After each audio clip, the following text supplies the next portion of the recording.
Praise God. ఈరోజు సంఖ్యాకాండము వివరణ. సంఖ్యాకాండం అనేది మోషే వ్రాసిన పుస్తకములలో పాత నిబంధన గ్రంథంలోని 4వ పుస్తకం ఇది. ఇందులో ఇశ్రాయేలీయుల జనాభా లెక్కలు, సీనాయి పర్వతం నుండి కనాను సరిహద్దు వరకు వారి యాత్ర గురించి రాయబడింది. ఇంకను ఎడారిలో 40 ఏళ్ల సంచారం వంటి వివరాలు ఉన్నాయి. ఎడారిలో 40 ఏళ్ల అరణ్య సంచారం వంటి వివరాలు ఉన్నాయి. ఈ పుస్తకం ఇశ్రాయేలీయుల అవిశ్వాసం మరియు తిరుగుబాటు గురించి వివరిస్తుంది. దేని గురించి? వాళ్ళ యొక్క అవిశ్వాసం మరియు తిరుగుబాటు గురించి వివరిస్తుంది.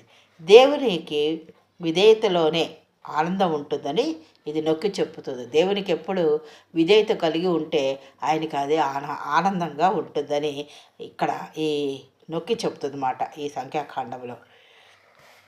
గూఢచారులు కనాను దేశాన్ని చూసిన విధానం, ప్రజల అవిశ్వాసం మరియు దాని ఫలితంగా ఎడారిలో 40 ఏళ్ళ పాటు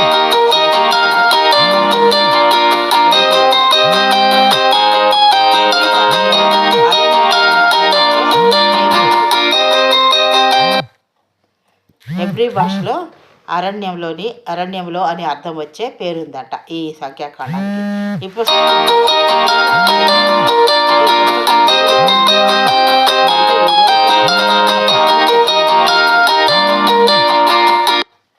బోధిస్తుంది.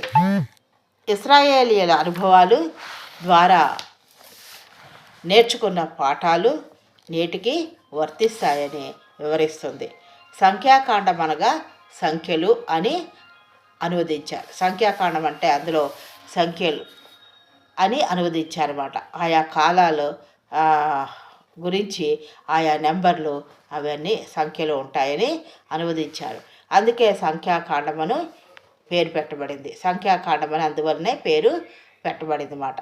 ఈ పుస్తకం మొత్తం 12 గోత్రముల జనాభా గణన ఫలితాలు ఒకసారి కాదు 2 సార్లు నమోదు చేసింది. ఎన్నిసార్లు అట? ఈ పుస్తకంలో మొత్తం 12 గోత్రాల జనాభా గణన ఫలితాలు ఒక్కసారి కాదు 2 సార్లు నమోదు చేసింది. సంఖ్యాకాండము అందులో వాళ్ళ యొక్క 40 ఏళ్ల అరణ్య యాత్ర గురించి ఉంది. ఇశ్రాయేల్ ప్రజల అరణ్య యాత్ర గురించి వివరించబడింది. అంత మాత్రమే కాదు, వాళ్ళ యొక్క అవిశ్వాసం మరియు తిరుగుబాటు గురించి వివరిస్తుంది. దేవునికి ఎందులో ఆనందం ఉంటుందంటే విధేయతలోనే ఆనందం ఉంటుందని నొక్కి చెప్తుంది. ఈ పుస్తకం దేవునిపై విశ్వాసం మరియు విధేయత యొక్క ప్రాముఖ్యతను